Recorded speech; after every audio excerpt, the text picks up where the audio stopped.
What? You're in the middle of what racer? Oh, good grief. Oh, hill climb. What a. I'm telling you. All right. We'll get started this morning.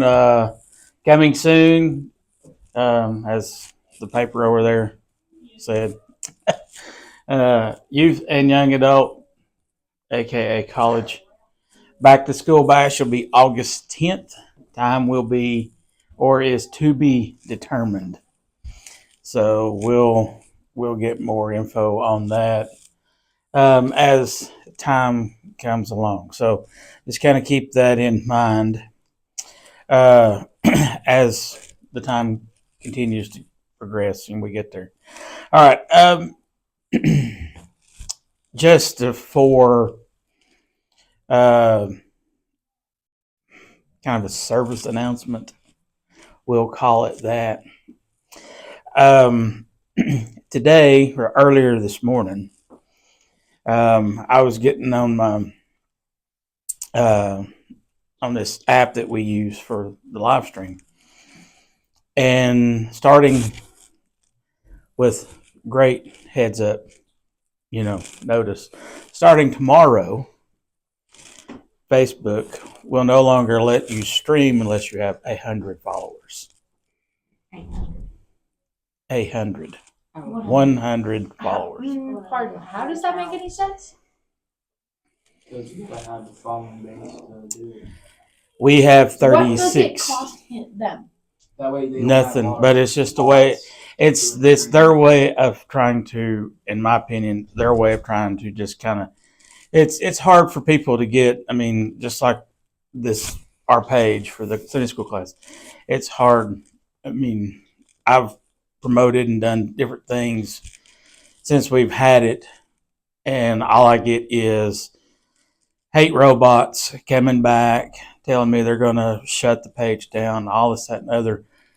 But still at that, we only have 36 now. There's not that many. That's way more than what this class has, obviously. And several from the church follow it. And we have picked up some followers outside of that, just from doing the different promotions and stuff that we've done in the past. But like I said, it's getting down to the point. I mean, they're just trying to keep people from being able to do stuff that don't have a following base, because they want to monetize off of stuff any way they can. So because we don't have the following base. So this may be our last. That means even our Wednesday night live stream to Facebook, we won't be able to do that Wednesday night. Unless miraculously between now and Wednesday, we pick up about 70 followers, which I don't see happening. just record it. And that's all we can do then is just record it and then upload it. But it's not going to be live. It's not going to be something that people, like if you're sick and can't be here and you can tune into the live stream and still be here, but not physically, you won't be able to do that. So this morning I got a notification about Facebook not allowing you to stream, and they're following after the same thing YouTube does. I can't live stream to YouTube. I can upload the videos after we're done recording them, but I can't live stream to YouTube because no, it's just their way of keeping people from live streaming that don't have a following that they can monetize themselves off of. So that's basically their way of. So if, with that being said, I mean, if you are a follower, have Facebook, it would be greatly appreciated. Make sure you're following the page and then promoting. All you got to do, there's a share button that you can go to. I mean, I know a lot of you all in here don't really do a whole lot with Facebook, and I'm talking to my crew. I know they don't do a lot of Facebook, but if they went to Facebook purposely, went in and pulled up our page and shared it, we would pick up. To me.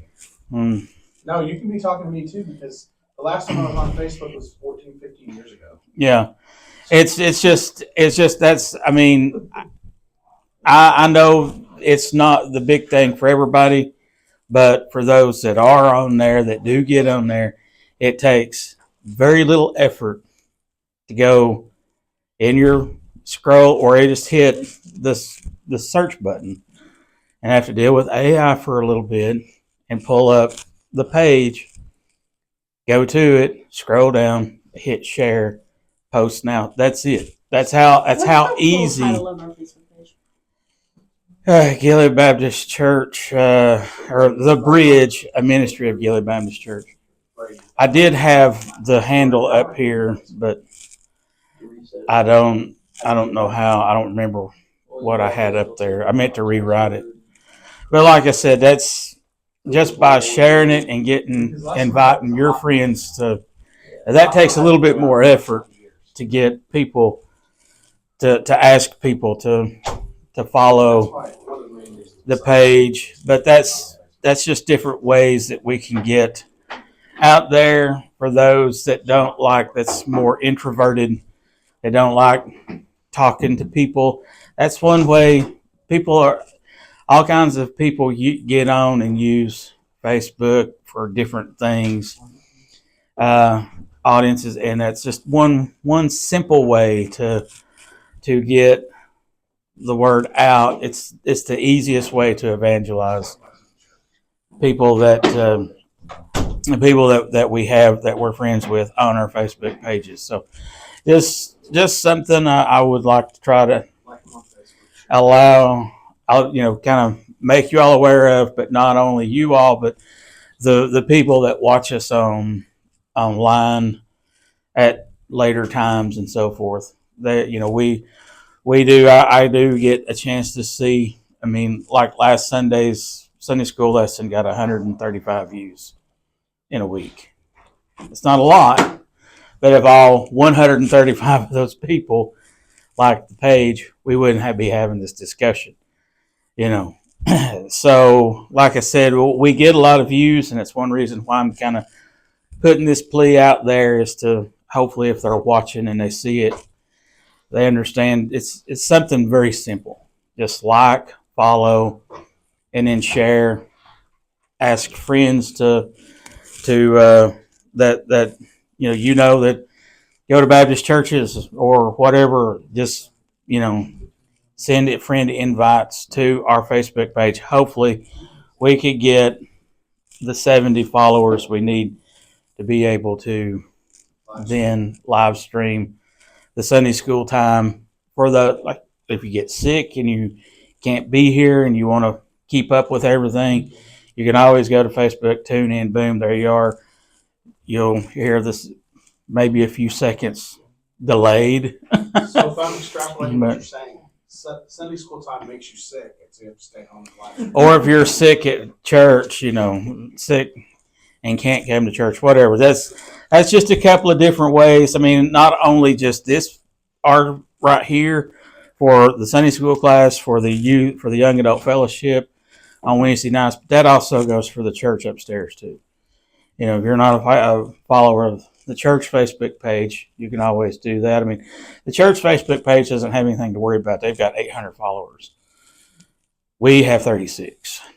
So if anybody can try to encourage family, friends, they don't even have to watch. All we need is them to like it, just so that the ones that do watch it, that do like what we're doing and appreciate what we're doing, they can continue to get that.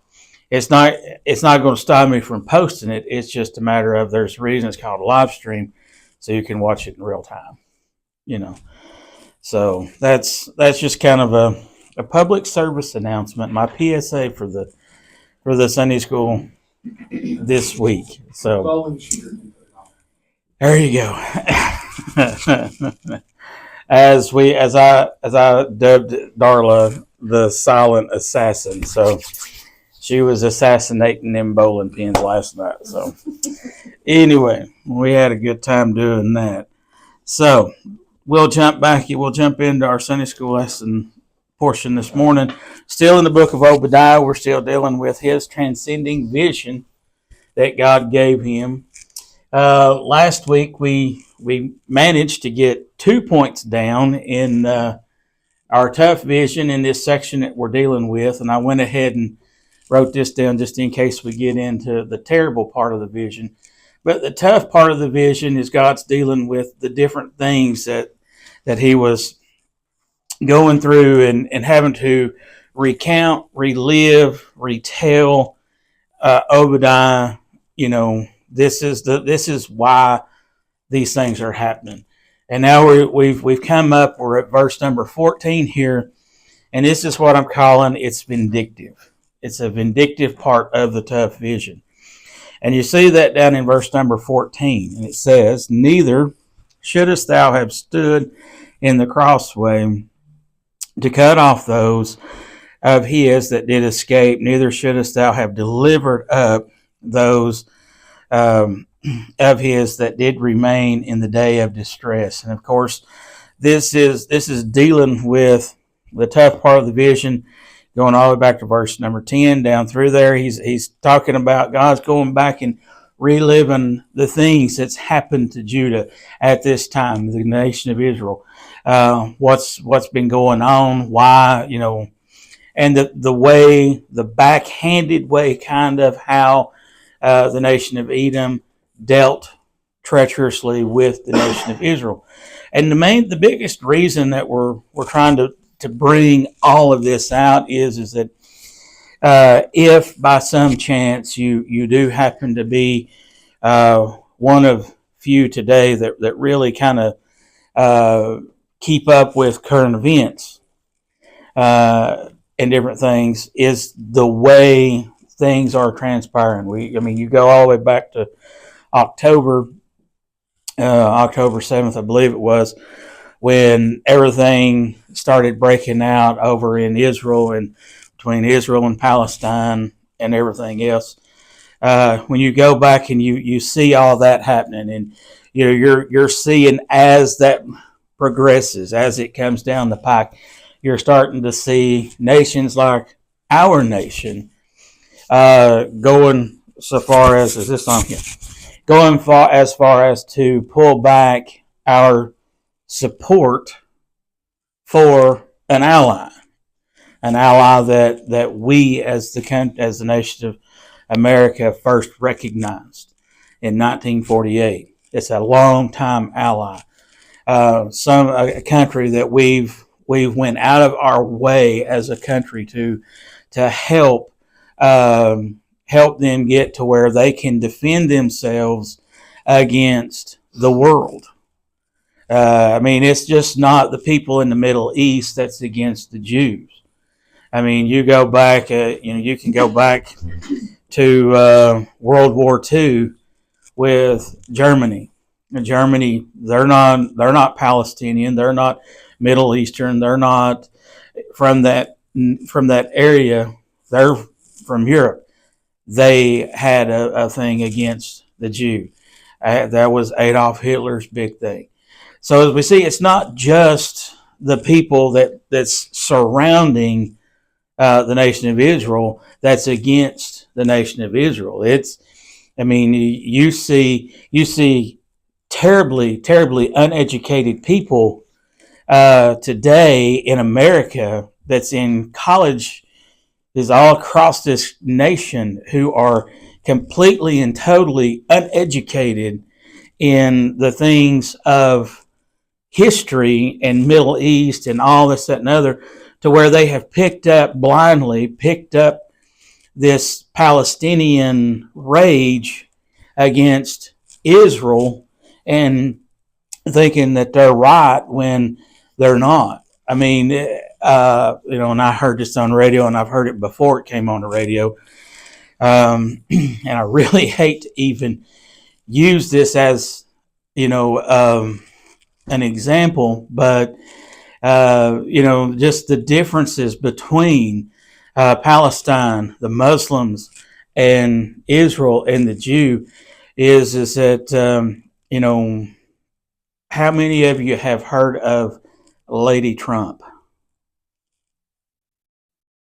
And I hate to use the word, but it's a drag queen, and he is going into all these LGBTQ stuff, and he's educating people on things that they have no idea. You can find it on YouTube. You can find it in probably whatever social media realm that you use outside of Snapchat.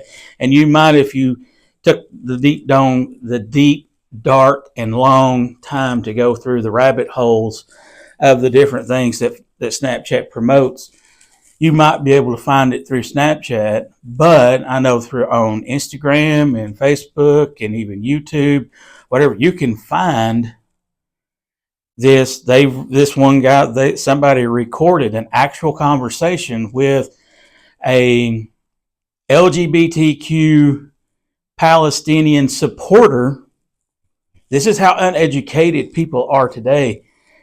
The simple fact that we have this movement in America supporting a movement over in the Middle East that if they were living over there, they would be dead. That's how uneducated and how just far off people are today, because it's the newest trend going.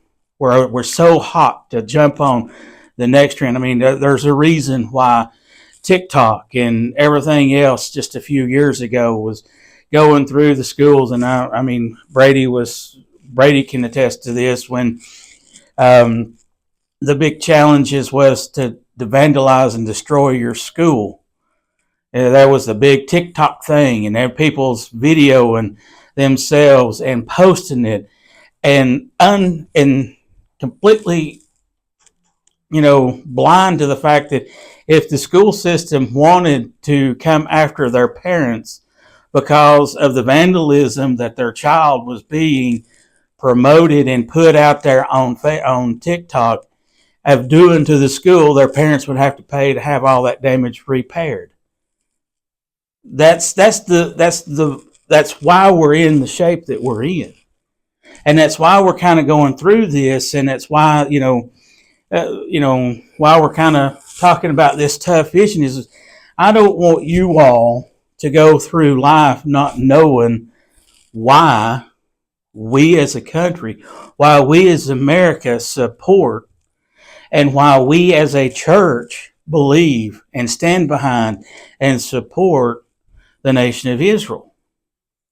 Not only is this something that we're learning from just the book of Obadiah and seeing God's warning to the world and to us if we ever individually turn our back on the nation of Israel, if we as a country, and we're picking up steam in doing so, especially with this administration that we have in the White House now. They are trying their best to watch by way of how Edom did, and that's why we're drawing the correlation between the two. The nation of Edom did not participate; they did not attack the nation of Israel, but they sat back and watched it and did everything they could to enable the ones that were going after the nation of Israel and doing everything they could to promote them and to help them and to encourage them. And that's exactly what the United States is doing today. So as we see what happened with the nation of Edom and according to the Bible, according to prophecy, it is going to happen to this country. It's just a matter of how fast are we, the people, going to allow it to happen. Not being political, I'm just telling you, this is just the straight up facts. This is the day and time in which we live. Okay, so like I said, when it comes right down to it, we're talking about the vindictiveness of the nation of Edom. This character trait is not only representative of Eden, as we've discussed, but it's still a very present and prevalent today. I would classify it as betrayal at its finest. And I say that because, I mean, we have the ability within us as human beings to be completely and totally vindictive one towards another. Somebody does something you don't like, somebody says something you don't want to hear. What happens? People get vindictive. You see that so much. It's so prevalent today in our political realm. You see, you can go back as far as, I mean, like going back to 2020 and everything, and the fallout from that. You're seeing now. You can go C-SPAN, whatever, social media. I see a lot on social media. You can go and you can find whatever you want through social media, YouTube, C-SPAN, whatever. They are right now. The House is right now going after Dr. Fauci and all the lies and the things that he did, he said, he pushed, he promoted, the things that were true, that we know are true now. He called a lie back when we're going through all of this mess and everything else. In the House, rightly so, has a reason to be vindictive towards him because of the things that he pushed and promoted and, allowed to happen to us as his people. So like I said, this is not just something that just only Edom did. This is not something that only the Edomites was the biggest, characteristic trait of them. I'm saying this is still prevalent today within our own lives. If we're not careful, we will allow this character trait to define us. And we see this characteristic trait is what helped define the nation of Edom. And it was also that same characteristic trait that brought about their complete and total demise. Can you imagine being so ill? And I don't mean sick. I'm just meaning, kind of in a mad way. Being ill, upset, or just plain mad at someone you went out of your way to draw attention to them for what happened to you.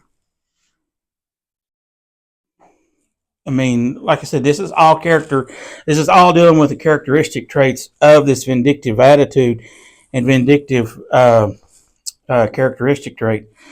And of course it's a fleshly sin that is naturally inside us. This usually occurs when we are at our lowest point, kind of a last grasp type thing. I mean, when we've got things coming down so far and so hard on us, it's usually at that point that we really, really, really kind of like lash out. We can take a lot of things. I mean, that kind of, in my opinion, and I know 3 or 4 other people in here that might say otherwise, but in my opinion, that's kind of more of my mentality. I can take so much, but once that line has been crossed, then I'm dealing with it, and then I'm moving on. I don't allow it to define who I am as far as continuing to be vindictive or continuing to stay on that. When I've had my limit, I blow up and I'm over it. It's kind of been the way that I've been, and it usually takes a lot for me to get to that point. I mean, like I said, I know one back here that's smiling from ear to ear that thinks differently, and another one looking and grinning.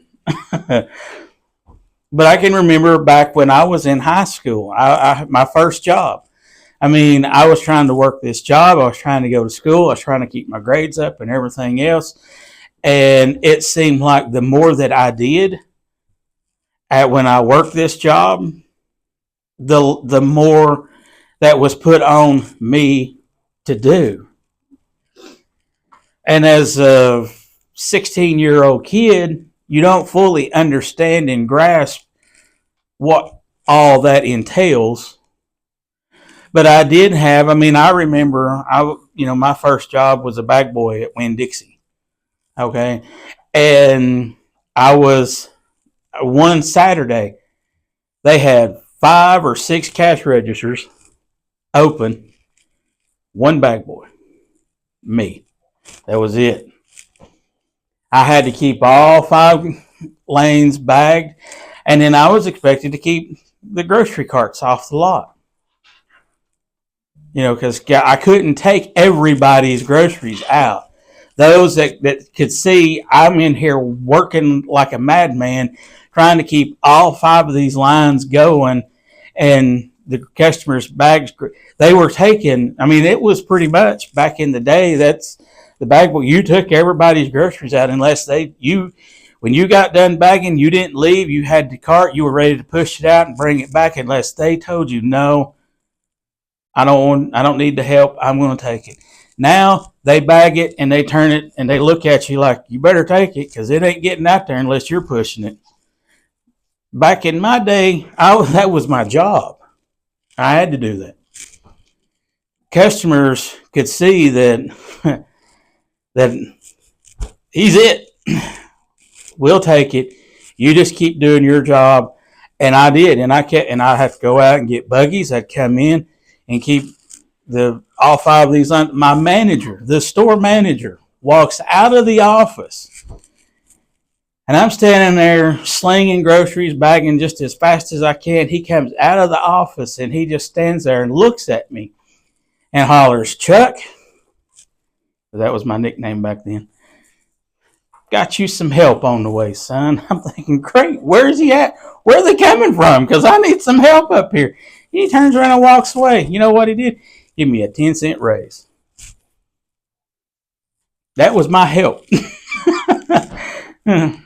I'm dying out here. I'm sweating profusely, and I'm not a sweater, I will say that, but I'm sweating. I have to really be doing a lot of work to sweat, okay? Sleeping, I guess. No.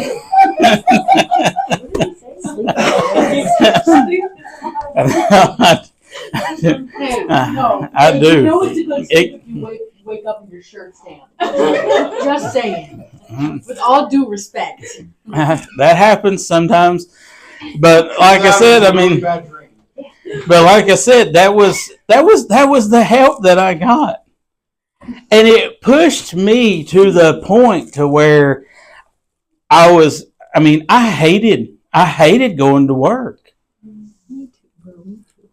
And and the night that I turned my 2-week notice in, Mom and Jenny sitting at, which is my mom, obviously, and my sister Jenny, they're in the house, and something happened, and I just completely came unglued.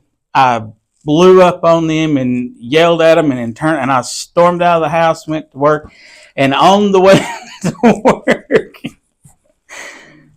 thanks, son. On the way to work, I started cooling down because I had blew up on them for nothing that was their fault. But I had gotten to the point to where I was allowing all the other things around me to dictate my attitude and how I was, responding to them. And I was like, something's got to give, something's got to go. And right now, it's this. And I went in and turned my 2-week notice in. And I quit. And I felt so much better after that. Because I had got that out. And that's, like I said, when it comes to that, you're either going to allow that to define who you are for the rest of your life, or you're going to find a way to deal with it. And I dealt with it. I got rid of that part, even though I did wind up going back later, several years later. Thank goodness I did, because that's where I met somebody. But like I said, it's just those things. And looking back on it now, as far removed as I am from the age of 16, looking back on it now, what I thought was more or less just taking advantage of good old Chuck here, or, whatever, was really just the appreciation that they had for me, and the fact that as I have grown, and you will find this out too in your adult life, as you grow, as you get to the point to where that you can take on more and more and more and more responsibility. And we didn't even get through point 14 this morning. as we get to the point where we can take on more and more responsibility. It's not the fact that they don't like you, they hate you, they don't want you there, they're trying to do whatever they can to get you to quit. No, it's the fact that they appreciate, they know that you can handle it. It's the same way with God. The more we do for God, the more He's going to put, the more expectation. He's not going to put more on you than what you are able and capable to handle as a child of God. And looking back on that now, when at the time, 16-year-old me over here is like, they don't like me, they're trying to make me quit, they're, all this. And who was telling me all that? No. Me. I was telling me that because I couldn't see the fact that they knew I could handle it. They saw something in me, Walt Dixon did, saw something in me I didn't see, I didn't know I had, and I'm just caught up in the moment. Right here, the here and now. I'm not looking years down the road. I'm just living right here in this moment. And all I'm seeing right here, 16-year-old me, is that, oh man, this is just too much. This is too much for me. But now, 49-year-old me over here, I know I'm old. 49-year-old me over here now looks back, and I look at where I'm at now in my job, and I see how everything that I do in my job.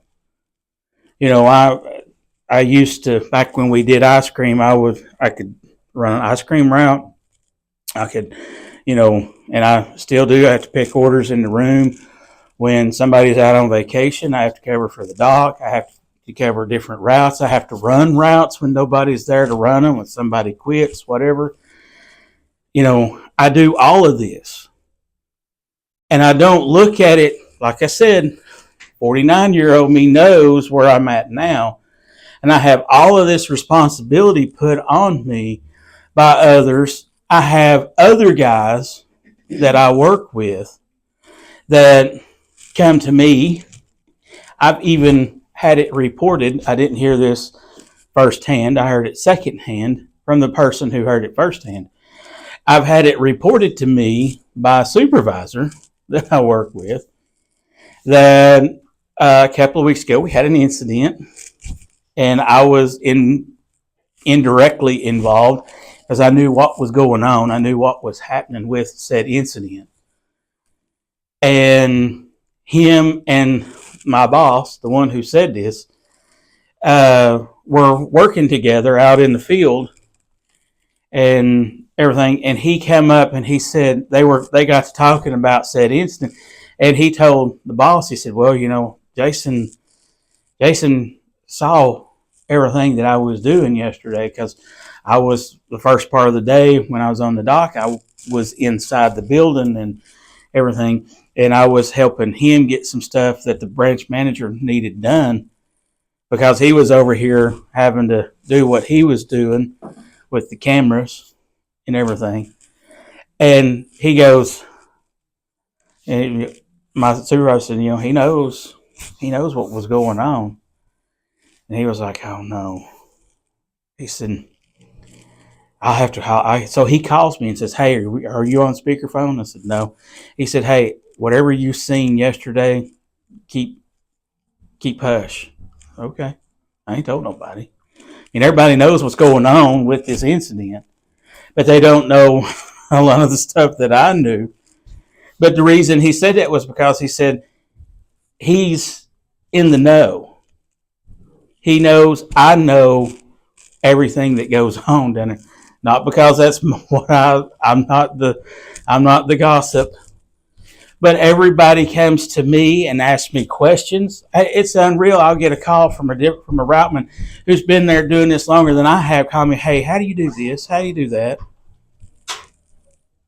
And like I said, 49-year-old me now sees that all of this potential 16-year-old me had back here has developed and come to where I'm at now, to where I don't look back like I did at 16 and say everybody hates me. I look back now, I'm looking at it going, these people trust me. They have confidence. They have faith in me and everything else. And I don't allow this vindictive attitude that I could have towards everybody. I don't allow that to be that. And that's unfortunate with the nation of Edom was they lived in that vindictive attitude, and they had that towards their own family, their own brother.